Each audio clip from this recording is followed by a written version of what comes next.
Welcome to Behavioral Health Today, a podcast brought to you by the Chri Network. This podcast is designed to share trending topics occurring within the world and our communities and bring them a behavioral and mental health perspective. Welcome to Behavioral Health Today at Chri Production. I'm your host, Dr. Graham Taylor. Today's show is part of our Clinicians series. I love these shows because we get to take you into the therapeutic work itself, allowing you to get a sense of and an appreciation for what actually occurs within a therapy session, along with an understanding of various therapeutic techniques, strategies, and the constructs that take place between a therapist and patient. Ideally, these series get to demystify the therapeutic process and provide you with an understanding of how life-changing psychotherapy can be. I'm not only excited about this show being part of our Clinician series, but I'm so happy to have a returning guest, Christine Miles. Christine is an executive coach, thought leader, entrepreneur, recognized world expert in the field of listening differently. She is also the author of the book, What Is It Costing You Not to Listen? The Power of Understanding to Connect, Influence, Solve, and to Sell. For over 25 years, Christine has been helping executives, individuals, and families expand human connections, transforming businesses and lives. Christine has her master's in psychology from the University of Pennsylvania and is the founder and CEO of Equipt, which helps organizations apply human skills to drive results and build cultures of empathy. Today's Clinician Series discussion will focus on teaching listening skills and the practical exercises used to help us improve our understanding of and our connection with one another. Christine, welcome back to our podcast. Well, thank you so much for having me. I appreciate it. It's great to have you here. You know, you talk about listening matters, and you're creating a movement where listening, not speaking, is being recognized as the most important part and the most powerful form of our communication with one another. In your book, What's It Costing You Not to Listen? You're teaching people to listen differently, to transform their personal and their professional lives. We're going to talk later on. You've even got something coming into the school systems this August, which is pretty exciting. We'll talk about that later in the show. But you're looking to transform people's lives. In fact, your book received the Axiom Business Book Award, Silver Award in sales category. Congratulations on that. That's pretty cool. Thank you. It was very cool. I was very honored to have received that it was recognized. That's a nice award. So as we start today, remind us why listening skills are so crucial in both personal and professional settings. Well, first of all, let me say this. You said listening skills. And so this is what I want to emphasize, because I asked a lot of people over the course of my career, is listening important? And everybody says universally yes. And maybe that's because they don't want to be the person that says no, because it doesn't look good. But we all know it's a big deal. And yet it isn't a skill that we develop. It is something that we expect or assume will happen, even with our kids. Pay attention, listen, you're not listening to me. I told you, but you didn't. So it creates this chasm, a chasm that really breaks very slowly. I call it death by a thousand cuts, with frustration, with erosion of the relationship, with misunderstandings. And both in business and personally, the impact's really the same. When people don't feel understood, then things don't go well, typically. And one of the things I realized early in my coaching career, because I worked as a therapist first, that was my first job for many years. And when I went into businesses, most of the problems were around what people didn't understand in a meeting, in a conversation. And it was really a lot around the misalignment from not having a common way of listening and a process for listening that everybody could adopt. So that's why I started to do this work very intensively and try to create a way for people to adopt the language very simply. So it costs us so much not to listen. Well, let's talk about that piece too, because to listen, it can actually be seen as costing us something too. If I have to listen, am I going to miss out on you listening to me? Or am I going to get the floor at some point? And so it's a huge thing not to listen. I can't agree more. But sometimes personally, we have to overcome something. Maybe talk a little bit about what's the attitude that we have to have of being a committed, willing listener. And what are some of the things that we typically have to address within ourselves to overcome moving into a really good listening stance? Wow, I have so much to say about that. So let me think. Let me sort. Yeah, So please. One is that very rarely do people come to me and say, "Can you help me be a better listener?" What do I hear? Can you help my child? Can you help my spouse? Can you help my boss? Can you help my employees? It's usually outward. And I say that's because we're in a drought of understanding. So if I'm thirsty, it's really hard for me to want to give you my drink because I'm thirsty too. We're in the same boat. So I think that's why we need to solve this problem and start to teach this as a skill very early Yeah. because we're all thirsty. And what do they say about hungry people don't make great shoppers? People who are thirsty to be heard and Yes. listened to and understood don't make great listeners. Yes. So we need to learn. I call it the gift of understanding. Yeah. It is a gift. It's a gift that you give that you may not receive back. So Yeah. that's a big part of it. The other thing is, and this is more in the how you do it, believe it or not, when you learn how to listen, you also learn how to get someone to listen better to you. Yes. And Yeah. it's not because they're going to do it by osmosis. You have to lead them there. You're But the modeling tool, something. well, you'll actually use the tools not only get their story, but for them to get yours. Yeah. So you can flip it, but a little bit more of an advanced skill, but it is possible. Yeah. Let's talk about that. Let's do this. Let's jump into this topic. And again, part of our Clinicians series is I really want our listeners to get a real practical understanding. So let's jump into the topic. Listen, walk Okay. me through, and our listeners joining us today, on how you orient your audiences to listen in this listening movement, and then take us through maybe what you teach them and how maybe some of the exercises you walk folks through. So the good news for the clinicians is that clinicians are in the profession are among the best listeners. Many of them aren't trained, and we're certainly not trained in the same way. So I was trained through the Philadelphia Child Guidance Center when it was just the next gen of Salvador Minuchin. That's who Oh, trained yeah. me. I was 22 years old, one way mirrors. I went into people's homes. I mean, I had no business doing any of it, but these people were amazing, but they never taught me how to listen. They never taught, I was good at it when I showed up.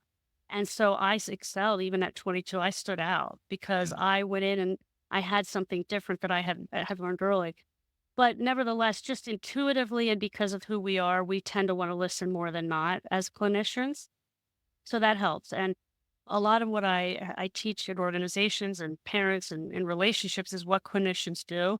Mm. I don't know that we all do it all the same way in a way that creates this language. So that's how I think I can help the clinical base in terms of, all right, how do we do this? And then how do we help our clients do it in a similar way? One of the ways you need to know is if you're going to get good at something, you have to do it the same way every time. It's the only way you get better at something, through a process and through doing it the same way every time. So I can't agree with the idea more. If you want to have confidence in something, you have to have competence and mastery first. yeah. And if we reverse engineer that, the way to get competence and mastery is to do right things repeatedly. And over time, it becomes an ingrained skill from which you get to have then confidence entering into those moments. And you're talking about the very same thing here, right here. You have a whole path for this, Yeah. and you Yeah. walk people through. Walk us through that so our listeners can get an appreciation for what you do. So the metaphor is because we learn in stories, right? So when we have a story, we're just going to remember it more. And the story is you wouldn't go hiking in the woods for 2 weeks. Like, go out and go in unprepared. That would be crazy. We'd take food, we'd take a tent, we'd take supplies. I would if I had the option. And that's what we're doing when we go into the conversational woods. We go in unprepared all the time. Mm. We're totally ill prepared to really navigate the trail, the path. And there's a lot of side trails in the woods, and there's a lot of places to get lost. And conversations metaphorically are the same. There are so many side trails. You talked about what goes on within us. We have our triggers, we have our buttons, we have our biases. That our brains are the greatest enemy of our listening. And so we need tools to calm the subconscious brain so that we can stay on the main path. The other thing is that you're the guide in the conversation as the listener.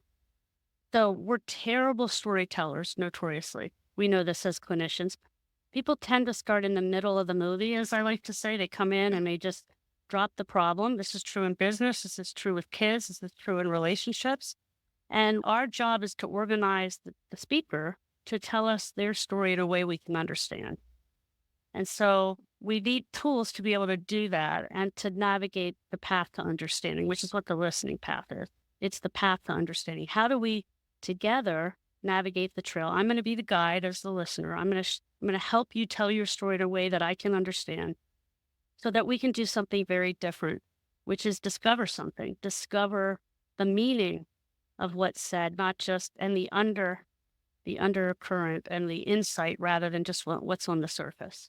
I love the way you're reframing this. Oftentimes we think as listeners, we're going to lose control and we're going to become lost in the process. And you're reframing something here. You're saying that as listeners, we actually, with the skills that you're teaching, get to be the guides that actually organize the speaker and almost kind of shepherd them through a process of telling things in such a way that the meaning gets understood and extracted, but the listener's responsible and able to help shape that process. That's a really cool reframe because we think, oh, I'm going to lose this and I'm not going to be heard. No, no, no, no. It's the opposite. It's the opposite. And it's also that, at times of the essence, sometimes a lot of people say, I don't have this kind of time to listen. Right. Well, listening is often thought of as I got to pay attention to you. That's active listening is the way people frame it up, right? I pay attention, but then I'm just silent while you're talking. And we all know silence sucks the truth out. So when you're just silent, people will go, but that doesn't mean they're going in an organized way. Right. So do you ever tell somebody to tell you a joke and they're like, hold on, I started that wrong. And, they know there's an order, but they don't know how to follow it. When we're talking about things that matter to us, whether it's our day or something that happened, we don't know that we're supposed to organize it because we're terrible storytellers and we don't have a framework for that either. So that's where the listening is you said shepherding. We are guiding that person through the trail on the path and making sure they don't get off on all these side routes. We'll be right back after word from our sponsor. Americans are increasingly concerned about mental health, with nearly 9 in 10 voters seeing it as a crisis. Mental Health First Aid provides crucial training to identify, understand, and respond to mental health and substance use challenges. Gain the skills and confidence to offer life-saving assistance. We offer courses for individuals, groups, and organizations of all sizes, including specialized training for veterans, law enforcement, EMS, and educators. Visit mentalhealthfirstaid.org or email hello@mentalhealthfirstaid.org to schedule your training and make a difference in your community.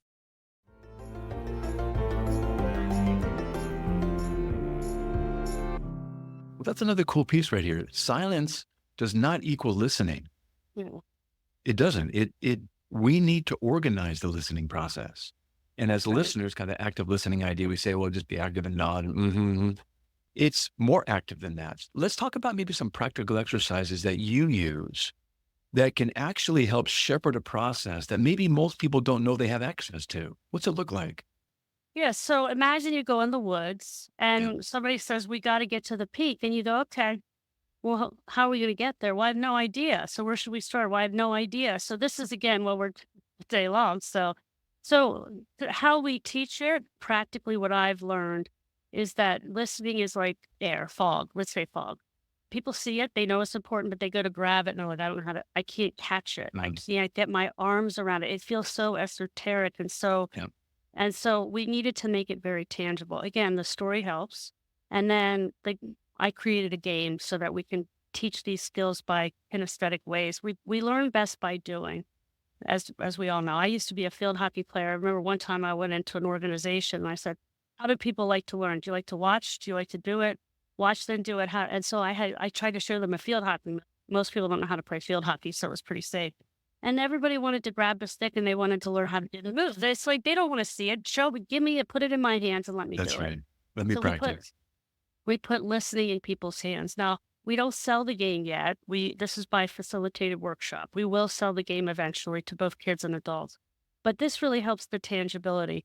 And so there's 12 total tools on the listening path for adults because it's every form of communication. And let me make this point too, because I think there has to be something in it for the listener because it's a gift of understanding. So listening to understand, which is what I mean by how we listen, is what you have to do first, but it earns you the right to do all the other things you actually want to do, Mhm. which is tell people what to do, sell to them if you're in the business, tell your wife or husband the advice you want to give them, help them understand why they shouldn't text and drive if it's your kid. But we tend to jump into that right away and expect people to listen. And if telling worked, we'd be in a much better place. But people don't like to be told what to do. No. It's human nature. We therapists know this all the time. People used to come into my office. I go, how do you want me to help? I want you to tell me what to do. And how do I fix this? And I go, wow, great. There we go. Resistance, resistance, resistance. So Yeah. we're in a paradigm that doesn't work. So listening to understand earns you the right to do all the other things that as the listener, you can't wait to do. But you That's have to really do that good. first. Yeah. Yeah. So the 5 foundational tools are all based on what you need in your backpack in the woods. So think about you're in the trail. What do you need first? You need a map. Where are we going? If I don't have a map and there's no markers on the trail, I'm not gonna find the peak. So on the map, and this is important too, that when you're listening, you're always listening to a story. So when I talk about the listening path, it's the story path. And why do I say that? Well, I don't always get a story. You get one sentence, one word, it's a story. You just don't. You Yes. have to unveil it. I had a bad day. That's a story. I just wrecked my car. That's a story. It's I almost just like met that's the headline on a newspaper.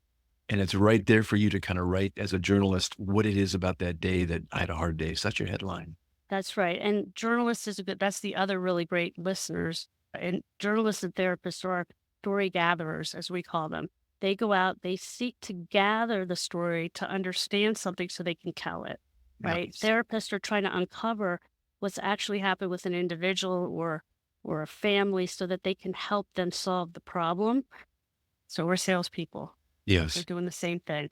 So we have to gather that story. So one word, one sentence, one paragraph, you're in a story. So the map, there's 2 parts of the story. There's facts and there's feelings. There's 2 parts of a narrative in every story. So facts help us understand what's going on. The feelings help us understand the character or the people in the story. So I always say a story without feelings is a PowerPoint, and we all know how we feel about that when we sit down. And a story without facts is a 4-year-old coming in after they sell Emily crying incoherently and they don't tell you anything that's going on. Either one is very disorienting, so you need to get both. Really. So now we know what we're looking for on the trail. The next tool is the second tool. It's called the 4 stops. I notice if you know anything about storytelling, the tools for telling a story are similar to the tools for gathering a story. So there's different ways to tell stories, but the hero's journey, I'll tell you there's 4 parts. A beginning, a struggle, a tipping point, and an ending, or what we call a new beginning, because we believe stories evolve. And you need to get those 4 stops. And guess where most people start? Yeah. In the struggle. You bet. They start with the problem. But we think it's the beginning of the movie, not the end of it, not the middle of the movie. We think we're looking at the beginning. So we don't even know we're confused when we get started. And most people go forward instead of backwards to figure it out. And they miss the beginning of the movie. What's the beginning look like? Is it kind of the backstory? Is it the lead up to before we get to the actual struggle itself? How do you kind of query around, give me the beginning? So perfect question. So now I'm going to take you back into the woods. So now there's a map and there's facts and feelings. There's 4 stops that I have to get to see the summit, right? Well, how do I get there? There's all these side trails. And we know that part of good listening is asking good questions, being curious and empathizing. What we don't know is how to do that. Okay. So we call this the compass. How do I point me and the speaker in the right direction so that they can tell me the story in a way that I understand? And great journalists and therapists use all of these or some of these. Ready? Okay. First one is take me back to the beginning. Very simple. I like it. My assistant asked her son that the other day because he came in the middle of the movie. She said, hold on, I'm confused. Take me back to the Right. beginning. He said, like the listening path. And I said, It's working. it's working. It's sticking. The second one is, how did that make you feel? Uh, Okay, now fact, feeling, right? I got both already. There's 2 parts of the narrative. So when you ask these 5, 6 questions, you'll always get both parts of the narrative. Then what happened? Or what happened next? Tell me more. Very yes. powerful question that most of Yes. us hear about, but we don't use it very often. Yeah. For the adults, we have the Mhm. Any therapist that's listening knows that they say that about 40 times a day and they don't even know they say it. That's Right. right. They're But acknowledging something. Yeah. we're in almost in an imperceptible way, encouraging more, tell me Yeah. more with who. That's And it. last but not least is it sounds like you felt. So you could fill in the emotion. I've learned, I was reading Brene Brown's book, the Atlas of the Heart, and she interviewed 7,000 people that only knew three emotions to name. And I'm like, "Ah." Yeah. So Exactly. it's really important we name people's emotions so that we Yeah. can help them understand there's more than three. Just a quick note on that. Guys typically think, well, there's even three for some guys is kind of pushing the envelope. Most guys are I'm either happy or angry. Yeah. And it's almost like, well, there are other emotions. What might those be? And so as you're talking about as a listener, you're kind of expanding maybe their repertoire, recognizing, Yes. you know what, that actually is what I'm feeling. I wouldn't have named it that way, but you captured something for me. And what you said earlier, I really like too. When you listening to understand, you're earning the right for later things in the conversation to happen. That's a beautiful statement. I have to earn my ability to come into a relationship with you further. And if I can even do these things, whether it's or tell me more, or what else, or Yes. I'm really showing an interest in you. And then I get to help even further. And this goes back to what you're talking about, kind of shepherding this idea and listening as a guide to shape something, is I'm kind of coloring in or shading in, Yes. adding to kind of the richness of that person's experience in ways that maybe they don't know how to capture. But that really sounds like you were just really despairing. Oh yeah, maybe it was because I thought I was angry, but really I'm really truly sad to a point of despair and hopelessness. Now we open it up and now they have a much richer story. I love And that. now we're also connected because Yeah, exactly. it's I'm in the movie with you instead of Yeah. just watching the movie, right? So now I'm part of the movie and I'm guiding you to understand the ending. And a lot of people worry they're going to be wrong when they name an emotion. But here's what happens. You sound really angry. I'm not angry. I'm just pissed off and blah, blah, blah. Great. You just told me more. Now we're clarifying what Right. this really means to you. Or, yeah, I was frustrated, but what I really was, and then you go, wow, that's amazing to understand on a deeper level. Yeah. So it's not about being right. It's about making sure you're trying to understand, not being right. This is not perfection. This is connection. That's really good. So we've got the map, we've got the 4 stops. What's the third? The compass were those those The 6 compass. questions. The Gotcha. compass, that's okay. And Gotcha. then, so here's what's interesting. And I've really honed the language around this and how to share this with people. Most people think they're done listening once they get the story. So I got your facts, I got your feelings, I got the 4 stops, I have the whole story. Good stuff. We got it, right? Now let me start telling. But this is Right. one Now of it's the- my turn. now it's Right. my turn. If we I get that punched my far, ticket and now it's my turn.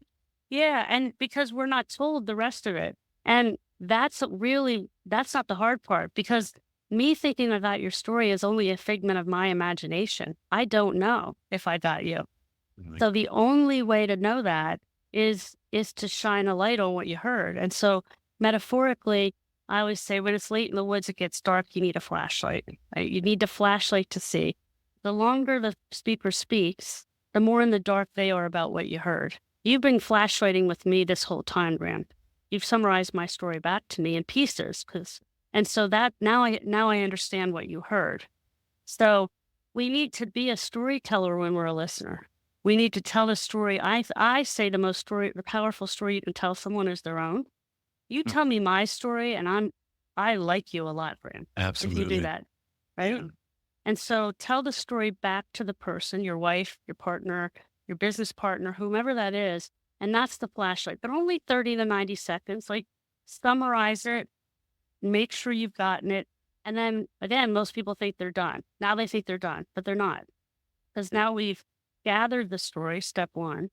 Now we're understanding the story with the flashlight. So there's 3 tools help us gather. That is the map, the stops, and the compass help us gather the Gotcha. story. The flashlight helps us begin to understand the story, but now we got to make sure we got it right. Yeah. So how do I know that? Well, I need to ask. So now it's a matter of saying, I just told you your story. Do I get you? Right. Do I get you? And then you got to watch for the reaction because people will say yes and mean it. They'll say yes and then they'll tell you more. Well, they'll say yes, and they won't mean it. And this is a common therapy problem, right? It's like, yes, you get me, right? And so you gotta listen with your eyes. We say you gotta listen with your eyes, ears, and heart. Your Mhm. eyes help you watch for what isn't said. And when you ask, do I get you? And you listen with your eyes and you watch for that, you're going to uncover things that you didn't even know you missed. You bet. You bet. I like that idea of listening with our eyes because you can see little, a head tilt or an eyes look down or maybe an eyebrow go up and you get to say, hey, I kind of noticed as I asked, you kind of looked away. Did I miss something? Or did I reflect it back in a wrong way that maybe you'd like me to understand differently or better? What did I miss? And it goes back to what you said earlier. Tell me more. That's right. And I'm trying to earn the opportunity to be in a relationship with you here in a way that I really want to be, but I can't just say trust me, but I can jump into it in these kinds of ways with a map and the compass and the flashlight and checking these things out, the 4 stops. I'm earning my right, aren't I, to be in Yes. relationship with you in a really curious way. And I always say the words I understand have very little to do with somebody feeling understood. So if you tell me I understand, I go, no, you don't. But if you tell me what I just told you Yeah. and ask me if you get me, now we're in a different paradigm. And let me explain the you get me. We call that the water filter, which is the fifth tool. And here's why. Because when you're in the woods, you can't carry enough water. You have to filter the water you collect in the stream or you get sick, right? We don't just drink it out of. Yeah. And in the conversation, our own thoughts and feelings contaminate the story. We Mm, pollute the story when we're listening. We don't know it. I had this happen with a team member of mine. We were playing a game because we do that to learn about each other and practice. And she said, the story you told me reminded me of a story where somebody died. It happened to me. And I almost went off in my own story because I related to it so much. See, it's not always bad. Sometimes it's that we're connecting. And I wanted to ask you things that had nothing to do with what your story, but had my story. So that's how right. we contaminate it. You bet. We have to filter all the contamination out because Right. your story is yours. And I don't have to agree with it. It's not about Right. agreement. It's only about understanding. From a therapeutic standpoint, those listening that are clinicians would understand this would be kind of a countertransferential piece here where Yeah. my own stuff comes into play Yeah. and we all have our own stuff. It's not a bad thing, but you're saying if it interferes with, or I see you through my story and I only interpret it through that, I'm missing something and I'm blurring an opportunity to truly get you in a way that could be really, really priceless between us. And Yeah. this then brings us also part of the countertransferential pie, if you will, is the role of empathy here, where I am really wanting to understand you in a very unique way. And that empathic piece in this is pretty important, isn't it? That's very interesting what you said about the countertransference. I hadn't thought about that before. That's a way to filter that out, right? When you make sure that you ask the client or the patient, do I get you? And after doing that. So I like that you emphasize that. And as far as empathy, here's what I would say. Like, I think I'm very opinionated here. So I believe that empathy follows listening, not the other way around. I don't think you go in and listen with empathy. I think you learn to be empathetic through listening because a lot of people have a different level of empathy they're coming to the table with. And empathy can mean we fall into sympathy where we join with the feelings rather than putting ourselves in the other person's shoes. So when you use these tools and the process in the same way, then the empathy follows. And we see this all the time. People who didn't think they could relate go, wow, they go up here. Yeah. Yeah. There's a softening, isn't there, with that understanding? I think oftentimes if I come in with the attitude of I'm committed to work as best I can, bear with me to listen and to try and get it the way that you experienced it. So Mhm. bear with me as I try here. I'm going to be Yeah. clumsy and awkward and I'm going to do my best. I'm going to show up as best and fully as I can. And in the process of doing that, understanding creates empathy. I begin to Yes. understand, being in your moccasins, all the phrases that we say. But I get it from your standpoint as best I can. Then I check it out and refine it even more and more and more. And I Mhm. like the idea too, where you're saying, just by saying, hey, I get it or I got it, doesn't mean you understand. It's almost like silence doesn't equal listening. Saying Yes. I got it doesn't mean understanding. Yeah. And that's really a key point. Yeah, and I appreciate that. I want to make sure people understand too, because this is we're in a political realm now too, where it's very contentious. And we know in relationships, we have our own, you're right, I'm wrong. I mean, we're all guilty of it, me included. But so listening isn't about agreement. This is nothing to do with agreement. So understanding the other person's perspective is different than agreeing with the other person's perspective. I had a client who was like grappling with this, and he's like, what if somebody came to me and was in the Ku Klux Klan? And I vehemently am opposed to that. I go, but you can try to understand where their beliefs come from, what's going on. Doesn't mean you're endorsing it, supporting it, or otherwise, but start there before you try to help the pivot. I heard the most wonderful story around that very topic recently. I think it was on NPR. This Black woman, very well known, I can't remember her name, forgive me, but the story is what you just said right there. She became friends with an ex-Klansman, and they became friends by a shared understanding. And what she learned, this guy was in prison. What she learned was this guy got indoctrinated very, very early on. Yeah. And he didn't know what was he was being infiltrated with, emotionally and otherwise. And he Sure. became to understand himself through her gentle and loving. The thing was, one of her family members was killed by the Klan. Wow. But they developed this, and he began to make this beautiful change in himself. He was in prison, but nonetheless, just attitudinally came in Yeah. to understand things deeper by her gentleness. And she had to harness the very things you're talking about right now that help him see some things maybe that he didn't understand before. But what a transformation that could be. Let's talk about that, actually. What are some of the takeaways from being able to listen and the areas where we can grow individually by being listened to, personally by being a better listener, and maybe even relationally? What are some of the takeaways around that? Let's start in business. So it's just so interesting to watch people practice this with each other. I mean, we've had people that know each other, have worked together for 20 years, and they're like, I didn't know that about that person. But you've been over the other side of the cube. Like, so it's just, again, if we only have 3 words for emotional language, how much are we actually asking in a real conversation? How deep are we, how are we really peeling any layers back to really understand one another in a different way? So it creates so much engagement and so much enrichment in the relationship. It's like you're in the car and you want to flip somebody the bird because they cut you off. And then you talk to that person and realize they just lost their wife or they had Yes, got a cancer diagnosis. You're not flipping them the bird anymore.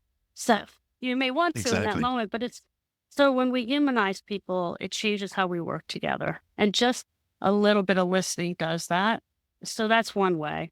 The other way is obviously with spouses. I mean, there's a closeness bias. The more we're with somebody, the more we think we should know them and already understand them. And I often say, like, I live in Philly. I don't go to the Liberty Bell anymore. I've seen it a few times. I'm not curious about it. So the more we Okay. know somebody, the less curious we become, Good analogy. ironically, Yeah, not it's a good more analogy. curious. So how do we maintain energy in the relationship? Well, if we're curious when we listen about our days and don't try to solve problems and just create moments of these understanding, it profoundly changes the relationship. It doesn't take a lot to fix what's broken often. It just Really takes good. moments. Yeah. Really good. We're going to be kind of coming around the bend here. If the listeners can't see if you're not seeing this on YouTube, but behind Christine is this really kind of cool 100-acre woods looking map, almost like a kind of Winnie the Pooh and Christopher Robin's. It's Yeah. beautiful with different Yeah. paths and outtakes. And I trust these. I see the beginning right here, and there's a listening path that you've Yeah. got is beautiful. Yeah, There's very the do cool. I, Yeah. there's the do I get you? Do I get you? I love that. And I'm Yeah. committed to doing just that. And that's what I hope can happen.